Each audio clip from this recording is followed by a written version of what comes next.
Hi, Bruno Jr. here. Our podcast, Busting Addiction and Myths, is sponsored by SafeHouseRehab.com. SafeHouse believes that traditional treatments fall short of the needs of clients who face the modern problems of addiction. Modern problems need modern solutions. Multiple addictions, multiple relapses, multiple triggers, and cheaper and more powerful street drugs set up unprecedented challenges facing treatment centers. What is needed is a more sophisticated approach, a better way forward. There are 3 reasons to choose our progressive modern treatment program.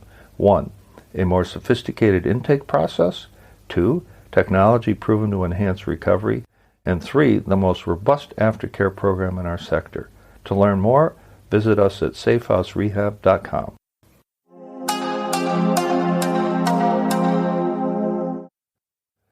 So this is Season 13, Episode 9, entitled Compassion versus Enabling, Where's the Line?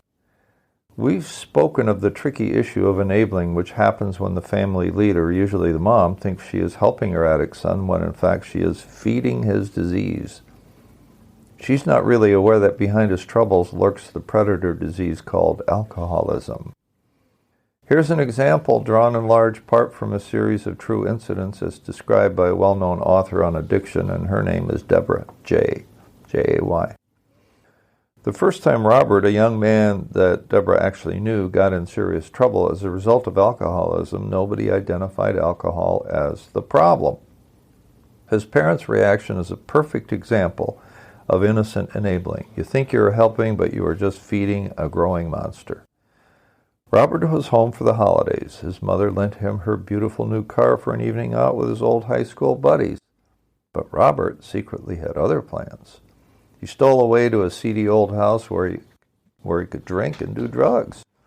Once there, he spent several hours smoking marijuana and drank several bottles of wine. Not one, but several. By the time he left, it was 3 o'clock in the morning. Intoxicated and paranoid, dope does that to you. He drove his mother's car toward home. When he saw a police car about a quarter of a mile behind him, he kept his eyes locked on the rearview mirror, monitoring the cruiser's every move. You can imagine what happened next. Robert was so obsessed with the police car that he didn't see the car stopped at a red light directly ahead of him. He careened into the car without ever braking. Fortunately, nobody was injured. The police pulled up, checked out the scene, and drove Robert home in the squad car. He was too drunk and too high to speak coherently, so his mom and dad just sent him to bed. To make him responsible for what he had done, Robert's parents told him he'd have to pay to repair the damage of the car. But they never discussed how intoxicated and worse he was the night before. For Robert was their beloved son, the promising college student, the young man with a future. A son with a drinking problem was not an image they could bear. The idea that he was also using illegal drugs was even less imaginable. This was small-town America, where everyone knew everyone else, and so they kind of swept the incident under the rug. No charges were filed, and in this story, almost everyone touched by the incident became an innocent enabler.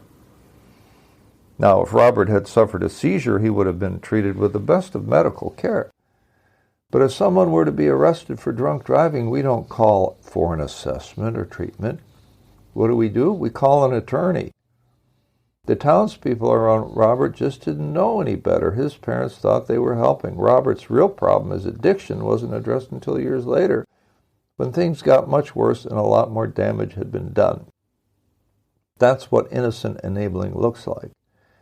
Now, there's another form of enabling that Deborah J. talks about, and it's called desperate enabling. And here's how she describes it, quote, "We round a corner and come face to face with reality. Denial is splayed wide open, and we can no longer ignore the truth. It is addiction after all. What do we do now? Do we rush to find the best information on addiction? Do we ask friends how they successfully help someone in their lives? Do we look for the best books on addiction in the ebook store or bookstore or library? Do we make an appointment with an addiction specialist? Hell no. Once we know our loved one is indeed addicted, we work overtime to make sure the worst doesn't happen to him, and we clean up those things that do happen. We cover up. We are so ashamed and afraid we cannot bear the truth. One family let an alcoholic son live with them and drink all day, every day. They provided him with everything, a car, meals, clothing, and they even paid for his booze. When he died of his alcoholism at an early age, they created an entirely fictionalized obituary for him so that the world could see he was a productive and honorable member of society. Theirs was a desperate enabling that extended beyond the grave. Can you imagine? The problem is this.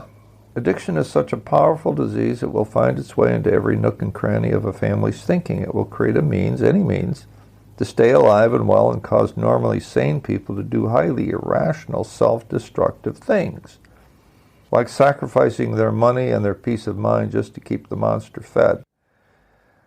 That's what they have yet to find out, if they ever do. I can tell you my own story. I had been clean and sober for at least 10 years when this thing happened, and it wasn't a thing so much as a series of things that took place over several years that I slowly but surely normalized without realizing that I was being sucked into my young son's addiction. I lived in one city and he lived with his mother elsewhere 1,000 miles away. I lived in Wisconsin, way up north, and he lived and attended college in Texas, way down south. So I was not at all aware of the signs that I should have been aware of or could have been alert to. Car smashed up twice. One time I could not figure out how one could tear the nose off a car in the parking garage unless one was speeding through it. Oh well, I said, and paid for the car. I paid for the car, 2 cars actually. I paid for the rent. I sent spending money. I paid the tuition. One semester, he got 3 Fs and 1 incomplete. $6,000 down the drain, actually more. I still had no clue as to the cause of all this. Then a panic call from Las Vegas. Dad, send money so I can get home. Blah, blah, blah. All this happened and so on. Still no clue. Kid having too good a time, perhaps irresponsible. It wasn't until his girlfriend spilled the beans as to why she was leaving him. I must have caught her in an unguarded moment. And she says to me, we'd be okay if he wasn't such a damn cocaine addict. Finally, the truth that I had avoided, denied, and didn't look for. My son, a cocaine addict, all this time.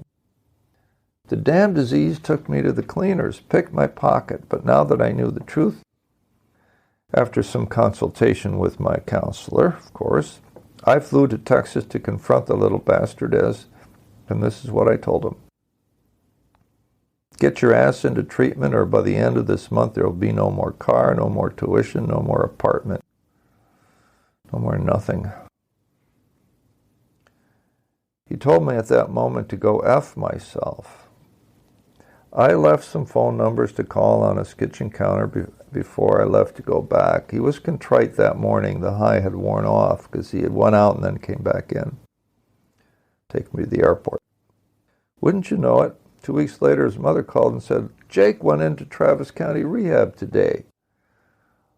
I left out the part where it was just agony for me to threaten to pull the rug out from under him, but I did what my counselor strongly urged me to do, and this is what he said. Stop the enabling. Stop the enabling. Get him into treatment. He's been at this for years. Residential treatment is the only answer now, minimum 30 days. And in the meantime, many Al-Anon meetings kept me sane and allowed me to stay in the present and not have my boy live in my head all day long. I could get a decent night's sleep and not worry he would go back out there again. That's what Al-Anon did for me. It restored my faith. He did manage to stay clean and sober for a long time. Still is. Now he has 2 kids and a decent job and an okay ex-wife, as life does not always comply with our plans. So what I thought was compassion and care for my boy turned into a devious form of enabling, and had I known it was addiction, I would have acted sooner. As I knew what to do, I was just blind to what was going on. So what have we learned about enabling versus compassion? We have learned that 1, The disease is so slick and subtle we can't tell that addiction is starting its infiltration into our family, the whole family. 2, as parents or spouses of addicts, we will be compelled to be compassionate. But our innocent compassion morphs into enabling, and we can't tell the difference. 3, we cannot stand the thought that our kid is an addict, so we will avoid the issue or cover it up vigorously for fear of what others think. 4, then there is the business of desperate enabling, which some people get caught up in. They will sacrifice everything, including their self-respect, to shield their loved one from any serious consequences. And this can go on for years, and they're still unconscious. And number 5, even the savvy recovering person, for example, I think I might be one, can miss the signs of addiction in a loved one, and I did. That said, once one is educated about the disease and about the circumstances of the addiction and the knowledge of addiction in a loved one, and if you join a support group like Al-Anon, you can let go in peace. You really can.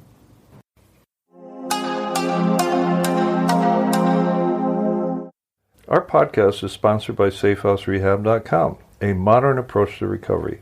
To learn more, visit us at SafeHouseRehab.com.